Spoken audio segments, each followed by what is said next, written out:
Hello and welcome to our Wellness Universe class, Children and Parents of the New Age. Our topic today, agreements with the soul of your child. I'm Ingrid Auer, I'm from Austria, and I'm the angel lady. Beside me, Sam, she's the children's lady or the parents lady. So my input will be more on the spiritual side, the spiritual aspect.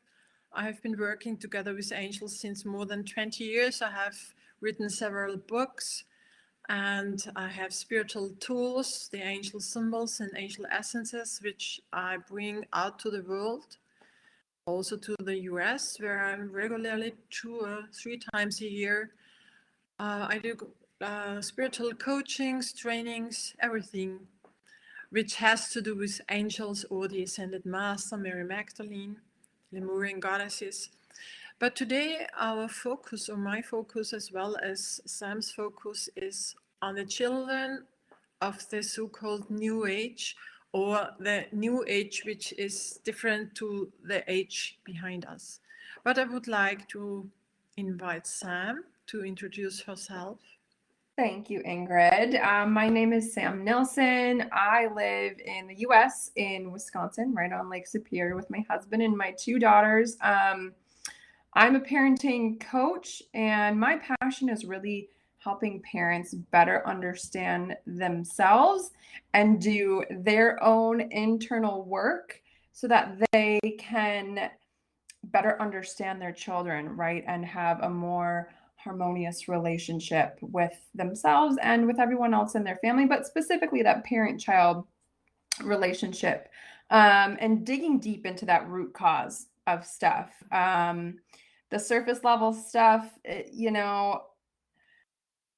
I like to go as far as we can to really get to the root of that problem. And I really provide a holistic approach to kind of what's going on energetically, neurologically, behaviorally, spiritually, psychologically, kind of bring it all together in one place, so that it's everything combined and not just one area, because we know everything is all integrated and all connected. So that's kind of my passion and what I love to do. And I'm super happy to be here with Ingrid and give you guys this class today. Good. As you mentioned already, we are also talking about the spiritual aspects of being parent or being a child. And especially in this time, more and more children come into this world with a very high consciousness. Some of them can remember who they are, why they are here, they know their life plan, and some of them even know who they have been in past lives. And today we will talk about the agreement with the soul of your child, because in daily times, or in daily life, sometimes we get frustrated, upset, or angry with our children, and we don't know why they are as they are, and we want them to be different. But in this situation, we forget that we have a contract with them, we have an agreement with them on our soul levels. And about this, I would like to share a small slideshow, because we all have agreements with your child's soul. What is this meant to be, you might wonder, because sometimes people say, agreement with the soul of my child, what does it mean? So if you're familiar with the idea of reincarnation, it is easy to understand. However, if you find the subject of reincarnation strange or implausible, then try not to reject the following information straight away, but let it work on you. Just be open. I remember when I heard about the reincarnation stuff the very first time, I thought, oh my gosh, they are crazy now. But I also let it work on me, and one day I really understood and could feel it, and it makes a lot of sense for me that we haven't been here for one life, but for many more lives. From an earthly point of view, it is very difficult to understand and accept interpersonal relationships. The earthly point of view I call program one. Program one means that I can see, I can test, I can feel, I can understand, or the scientist can research. This is program one. But it needs a change in perspective to see the earthly human connections from a higher point of view. And the higher point of view I call program two. This is the spiritual aspect of our life, or the spiritual level of our life. We are souls coming from program two in the human body, and human body is program one. So we are humans, program one, with a soul that comes from program two. Therefore, we are now changing from the physical level up to the metaphysical in our mind. The physical level is program one, the metaphysical is program two. We go far back on your lifetime, a long time before your birth, a long time even before your conception. This is you. Before your incarnation, you came from another dimension of divine existence. So our soul comes from far away from planet Earth, from other dimensions. And in this dimension, you used to exist as a multidimensional being, not knowing time or space, equipped with divine awareness. This is our souls, how we can imagine what our soul is. On this level, you communicated with the angels, the ascended masters, and other multidimensional beings because you are on a very high level of consciousness, and you are on the same level as the angels, for example, or the ascended masters, and you have a totally different awareness. But one day, you as a soul decided to come back to planet Earth to start a new incarnation. And together with your higher self, your closest guardian angels, everyone has at least 2 guardian angels. Most of us have more. And other celestial beings, you discussed your life plan in advance. So before you came back to planet Earth, you decided your roadmap for the next life on planet Earth. Yes, of course, you decided which of your potentials you would bring with you, which ones should be strong, buried, or hidden, because this is all part of our life plan. We, as a soul, we know everything. We don't have to learn mathematics. Yeah? But when we go in a physical body and we draw the wheel of forgetting, yeah, then we are just like a human person, and we have decided which potential we will use or we will develop again, or which one helps us to get the person we really are or want to be. But you also, as a soul, decided which challenges or difficulties you would have to face in your new life to make you grow and develop. And of course, you also decided which people would accompany you and who you would like to share your experiences and learning tasks with. So we learn from our children, but of course, the children learn from us. And we decided whom we want to have in our surrounding, in our family, in our soul family. This naturally includes that soul that would become your child. So before you incarnate, you already discuss with the soul of your child that it will come after you and be your child. That is exactly the point. Your parents are souls like you, and your child is a soul like you. So on the soul level, we are all equal. We are all on eye level, so to say. To become a human person, the soul also pulled the wheel of forgetfulness over its awareness, with all the mistakes and weakness that make up human life. So even if we are big souls in a human body, we draw the wheel of forgetfulness and restart again as a baby. We have to learn everything from zero. And this is part of our life plan. This is part of our mission, why we are here, and what we want to develop.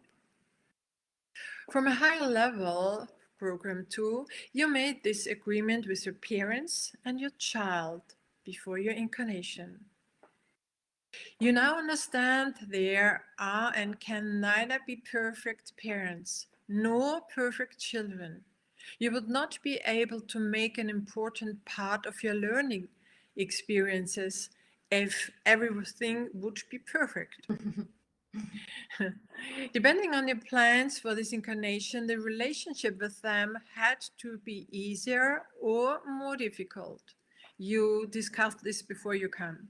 So try to look at this fact from a higher point of view. Program 2. No matter how challenging or difficult the contact with your child is, you have agreed to this learning process before your incarnation. This viewpoint might help you accept difficulties better and overcome them. So, my invitation, trust in the guidance through your and your child's higher self and your guardian angels. Together you will cope with the obstacles. So, of course, we also can connect with the guardian angels of our children or our child, even if you don't see them. And if you really have strong problems with them or big problems, we can ask our angels, our guardian angels, to connect with the guardian angels of our child, help us to bring more peace or that the relationship becomes more constructive or smooth or understanding. So anything you want to, you can discuss with your angel and ask him to connect with the angel of your child. And the higher self is the biggest angel we have. The higher self is one part of God or God's energy, one part of an angel, and one part of your soul. So this is symbolic. Your higher self is a part of God, a part of an angel, and a part of your soul. And the higher self is working together with the guardian angels and, of course, with the archangels. So our life plan was discussed with our higher self and our guardian angels before we come into this life. Now it's you, Sam. All right. So the divine beauty of the parent-child relationship.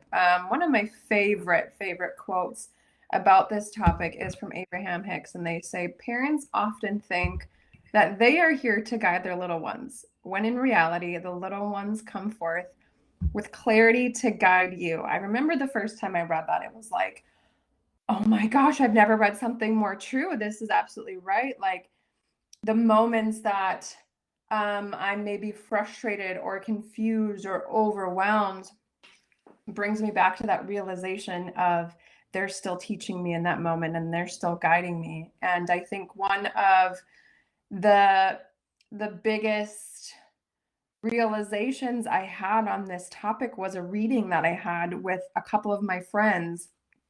And I was asking about my kids. And I said, tell me a little bit more about them that I might not be aware of. And they had both told me, your kids, their souls are much older than yours.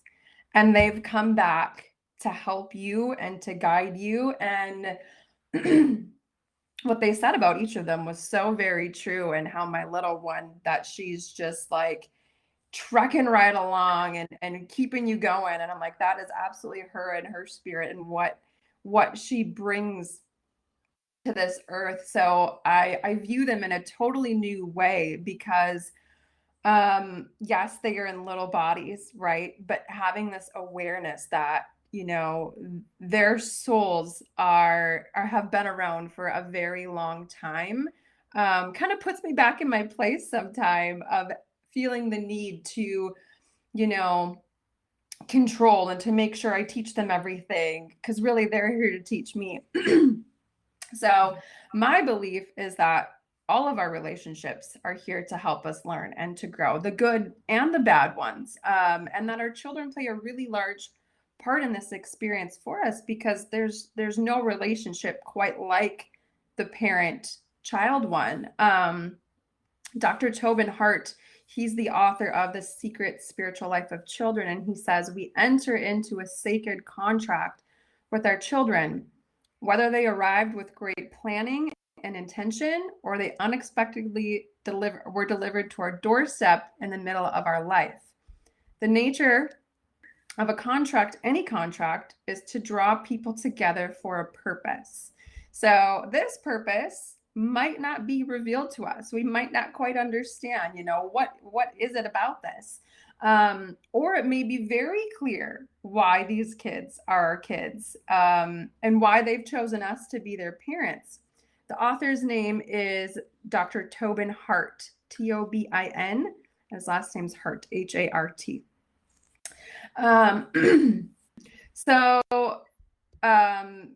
There's no mistake that our kids show up to us as their parents exactly how they're supposed to, when they're supposed to, even if it's not according to our plans or expectations. And there's always more beyond the veil, like Ingrid was talking about, that we might not have awareness of yet, and that's okay. If it's supposed to be revealed to us, we will know and understand that. But I want to share a story that really helps to put this into perspective. And this is a story that Dr. Sue Morter tells, and it's called The Bus Stop Conversation. This was one that really gave me greater perspective and understanding when we talk about this subject. So she says, imagine yourself at a cosmic bus stop where you and others pause between trips to the physical plane. As you wait, you get to chatting with the other souls at the bus stop, talking about your plans and agendas for life on Earth. You speak about what you desire to learn, how you wish to grow, and what you'd like to experience as a means of revealing yourself, your own true divine nature, as a being of energy and the creator of your own life. She says, I want to learn about my wisdom. One of the other souls says, I'm going to learn about courage, declares another. I want to experience being unconditionally loved, says a third. Suddenly, someone asks you, what are you going to do? Well, you might say, I'm going to have a bunch of experiences of waking myself up. I want to know my ability to forgive. Yes, I'm choosing a level 10 experience of forgiveness. Not just a level 3 or 4. I'm going really big this time. Level 10 forgiveness. Okay, how are you going to do that? Other souls ask. Well, I'm not exactly sure. I suppose someone is going to have to do something that is nearly unforgivable. One of your companions asked the obvious question, what would that take? You might reply, well, someone would have to do something like drink too much at happy hour, get behind the wheel, cross the center line on the road, and hit my car head on. To take it over the top, they might take the lives of my family or cripple me. It could have been avoided and would have been completely irresponsible. Then, after many years of hurt and anger and suffering, even more because of my forgiveness, I will reach way down inside my heart and find a deeper layer of myself than I would have ever known under any other circumstances, and forgive them. Now, you will need souls to help you on your mission. So you might ask, who wants to be the driver for me? But no one wants to do that. So you plead with them. Come on, I've waited forever to have this chance to evolve myself. Excuse me. I'm asking with all that I have, will someone please help me take full hold of this opportunity? Finally, someone offers, I'll do it. I can see how much this means to you. Plus, it will help me with my own mission of self-forgiveness. Wonderful. Thank you so much. Well, I guess I'll see you on Earth. This analogy is so powerful, and you can apply it to any relationship, specifically these parent-child relationships where we might not understand the reason for some of these happenings, even things that we don't like or we don't condone.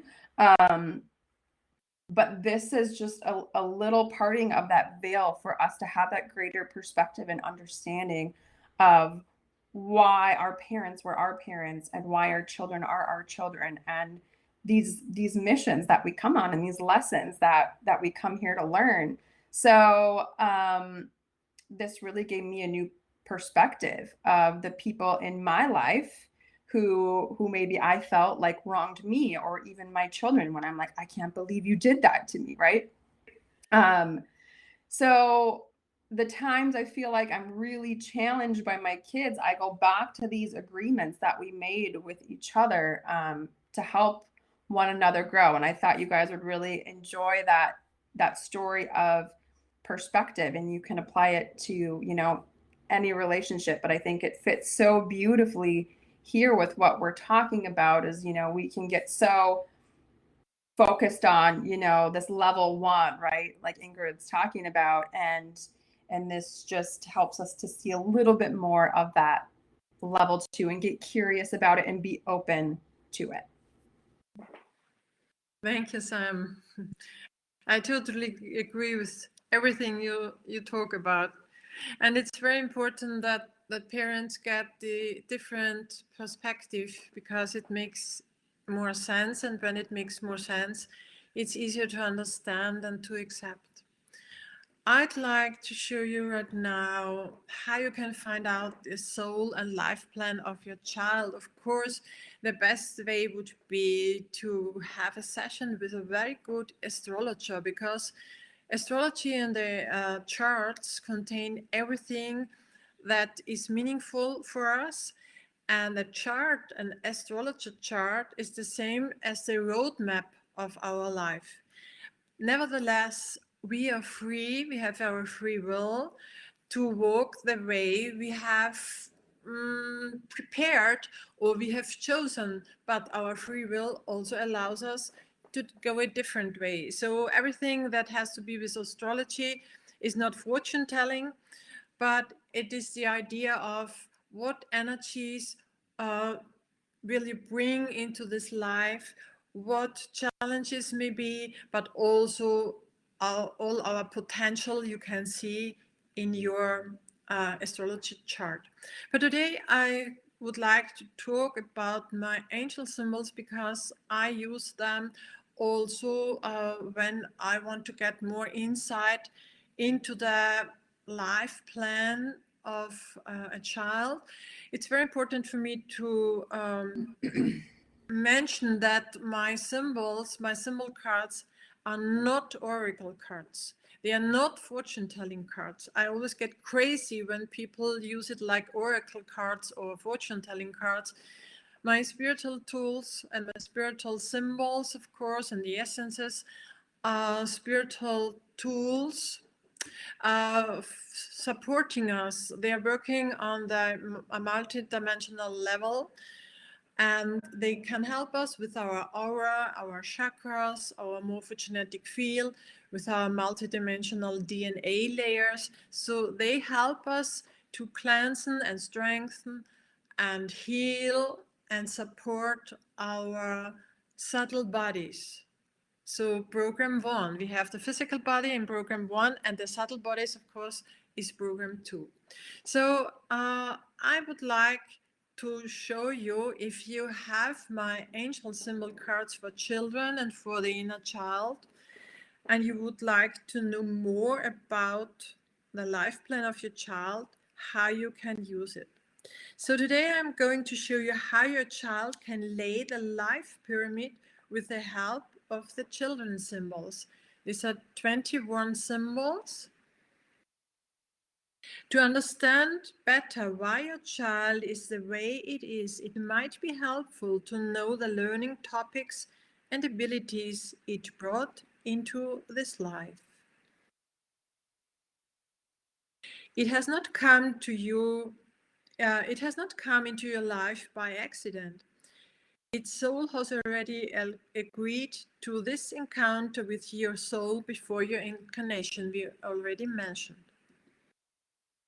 Your soul have, so to say, made an agreement about what you want to learn from each other. With the help of the angel symbols for children, you can gain some insight into your child's soul plan.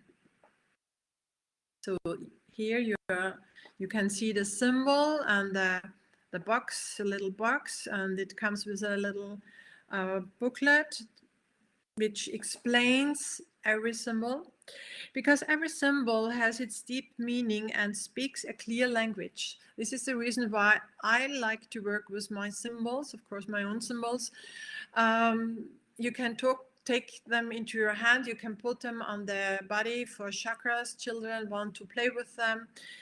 And they contain pure angel energy, because my angel has told me 20 years ago how to bring angel energies into the symbols, how to seal them, protect them, and upload them. So let's start. Place the 21 children's symbols face down in front of you. Now invite your child to draw 11 symbols for the 2 bottom rows of the pyramid. So you start with the bottom row, 11 symbols. These symbols,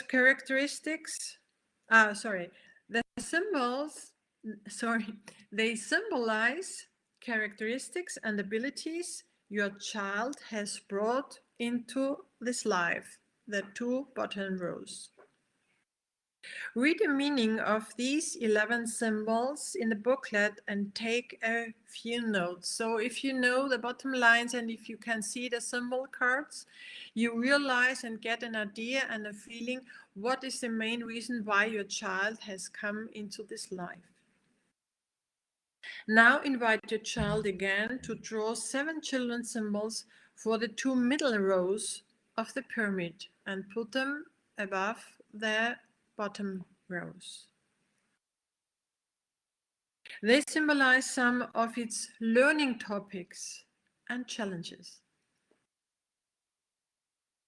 Then again, read the meaning of these symbols in the booklet and take a few brief notes. So you see, this is the booklet, and you get information about the symbol, and the other part is your intuition, because if you read the words, the lines, the meaning, then, and you know your child, then you get a deeper insight. Even not every single word is explained, but all together make a big picture.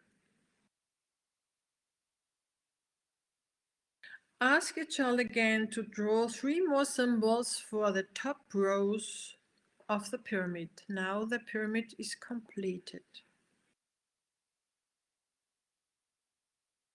They represent 3 of the main topics your child's soul wants to implement in this life. The symbols may hint at a life plan for your child. Read the meaning of the children's symbols in the booklet and write down your thoughts and impulses. If you wish, your child can draw itself, putting the drawing above the pyramid. Leave everything for some days or weeks and ask the angels for the loving company and support of your child. As soon as you have removed the angel symbols from the pyramid, do not forget to thank the angels. You can, how do you say, I don't know the word right now. Dedicate. You can dedicate a bunch of flowers to the angels. This is a way I like to work with the angels, and when they help me, I buy a bunch of flowers and I dedicate the flowers to the angels. So That was beautiful. I'm excited to try that exercise with my kids. We're gonna have to do that this week. I'm looking forward to it. So the biggest life lessons can come from the smallest teachers. Byron Katie says, my experience is that the teachers we need most are the people we're living with now. Our spouses, parents, and children are the clearest masters we could ever hope for. Again and again, they will show us the truth we don't want to see until we see it.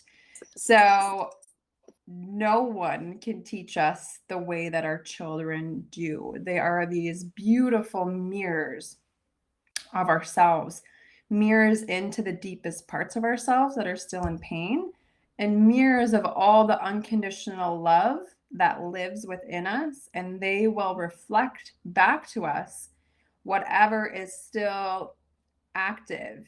And they are exactly who we need to show us this.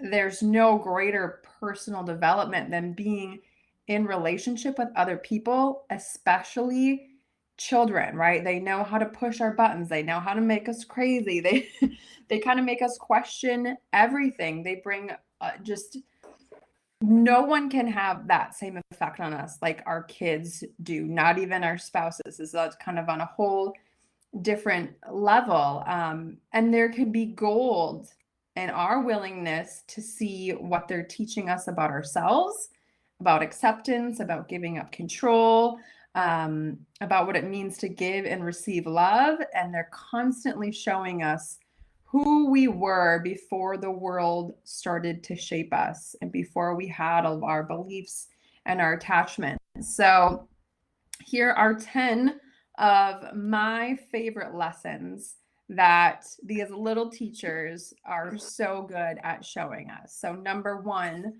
they live in the present moment. For them, there is no other time to live.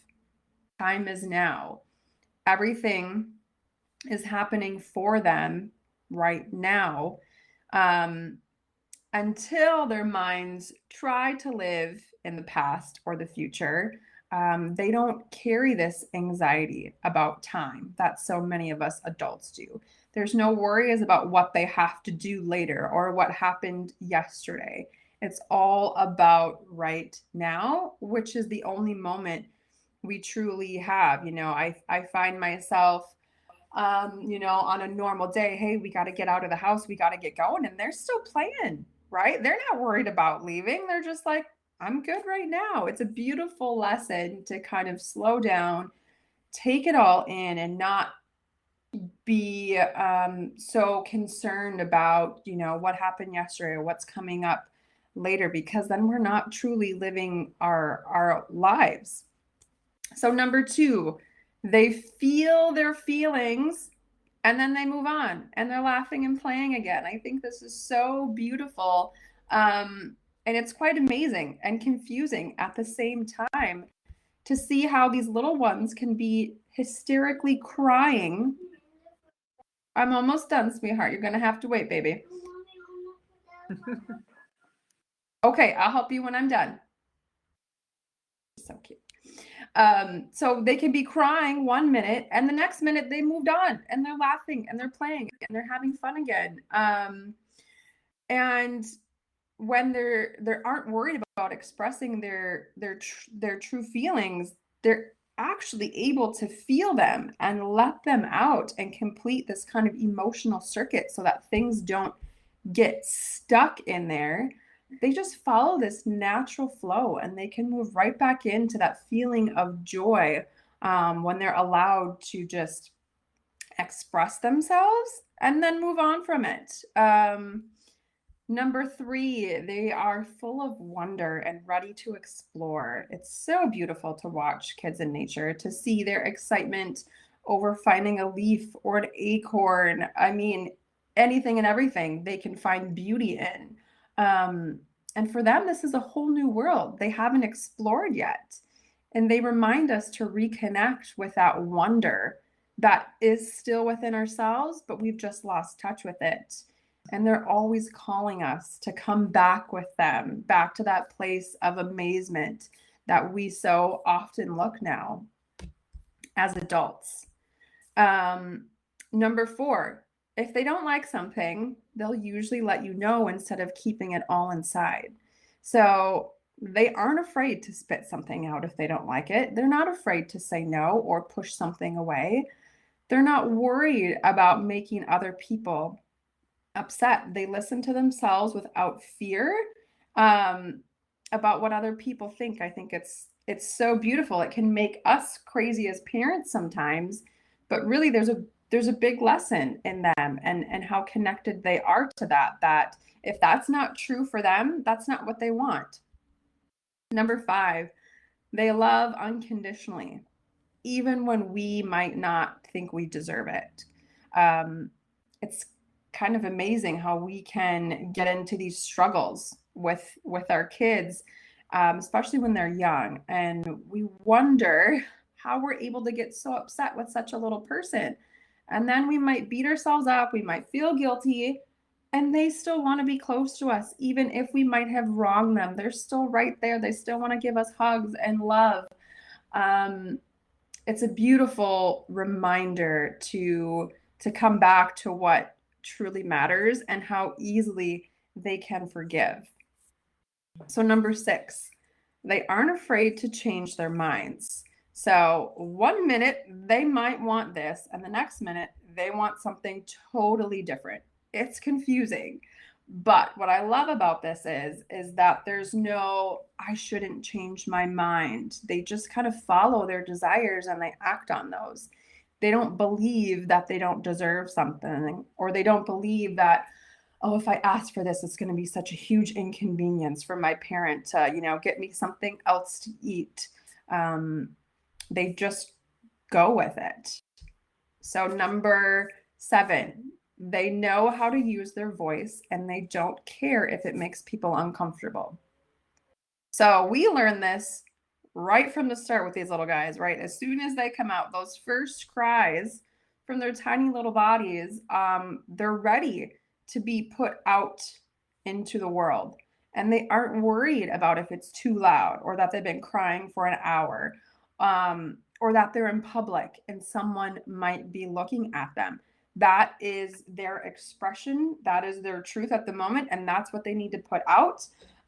Versus a lot of us adults, we're scared. We're nervous to speak up. We're nervous to step out. It can be intimidating to use our voice. A lot of us have learned to keep that suppressed and hidden, sometimes for our own safety. But I think it's a beautiful lesson that they start teaching us from the very minute they're born, that here I am, this is me, you're going to listen to me, and you're not going to ignore me. So number 8, they know the importance of putting themselves first. So many of us can feel shame for making ourselves a priority, but children know exactly how to do this, and they do it very well, and it's not in vain. We're born this way to make sure that our needs are met. But at some point, we're taught that others' needs are more important than our own, instead of having this balance of the two. And we can stop taking our own preferences into consideration. And our children remind us the importance of making ourselves a priority, just like they make themselves a priority. And it's not to be selfish, but it's because you are the most important person in your life, because you're you. And when you take care of yourself, you can take care of others much more easily. So number 9, they aren't concerned with appearances. They're not thinking, oh my gosh, my hair is so messy, my clothes don't match, I have mud on my face, my fingernails are dirty. They don't care. They aren't thinking, oh my gosh, I look ridiculous. What are people going to think about me? I have drool all over my face. This isn't a problem to them, right? The body image, what kind of car you drive, none of that is as important to them as just being who they are, living in the moment, and that's just, it's not an issue. It's something that we kind of learn and we pick up as we grow of this is acceptable, this is not acceptable, what's okay and what's not okay. And there can definitely be a good balance of that. But I love when my girls, they don't care to brush their hair. It's me who it bugs. To them, doesn't matter if they've got mud all over themselves. They think it's great. So I think that's a great reminder as well. And lastly, the art of play, right? They know how to play anywhere, anytime, with anything. I mean, they can create something out of nothing.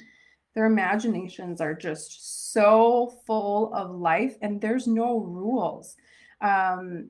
And I think as adults, it's very easy to lose that imagination and that playfulness that we all once had.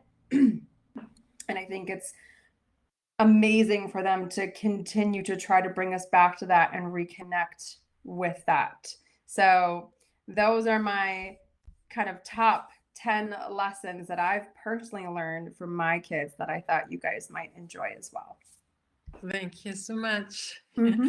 My children are a little bit older than yours, but remembrance is coming up when I listen to you. Of course, every mother has the same experience. And Right. today, I think if I would have known what I know now when my children were little, I would have done a little bit or something different than I have done more than 30 years ago, because my children are 30 plus.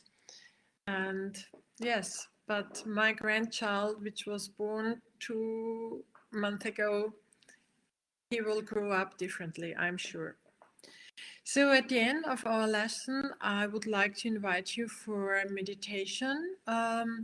Before your incarnation, I would like to take you on an inner journey to get again the idea, or to be aware what it means to have an agreement with the soul and who we are before we come into this life. This meditation is, you can hear it right now because we are live. The recorded version cannot integrate this video, so, or this meditation. So if you listen to the if you listen to this meditation in the recorded version, you have to go to YouTube. So we will start it right now, and I invite you to come with me, to come with us on an inner journey.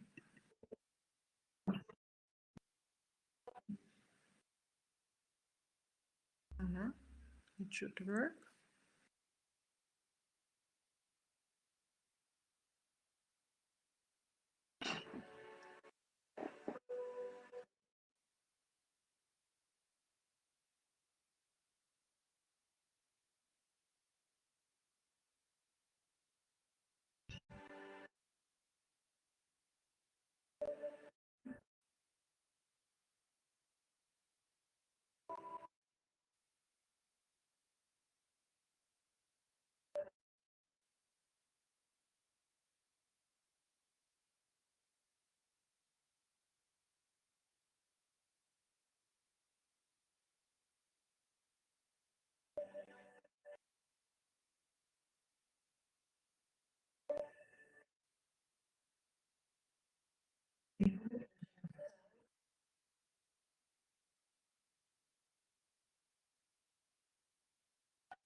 So this was a journey back into the time before we came into this life, before our incarnation, where we made agreements with the soul of our children.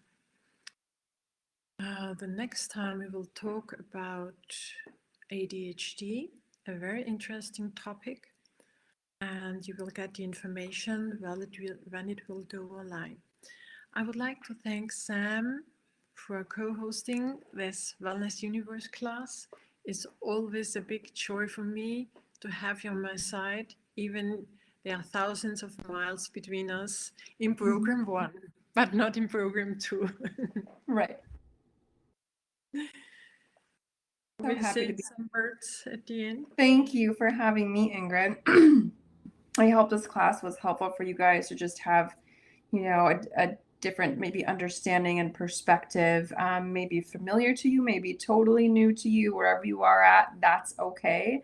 But having this peek into, level 2 really changed my perspective on everything in my life. And it actually brought me more peace and more gratitude for even the things that maybe I haven't liked so much. But when I look back and see how I learned from that and how I grew from that, I know that's what needed to happen. And the same thing applies to these parent-child relationships, whether that's with our own parents or with our children now, is that, we all have these agreements with each other for our highest and best to learn and to grow here. So thank you guys for being here and watching and listening.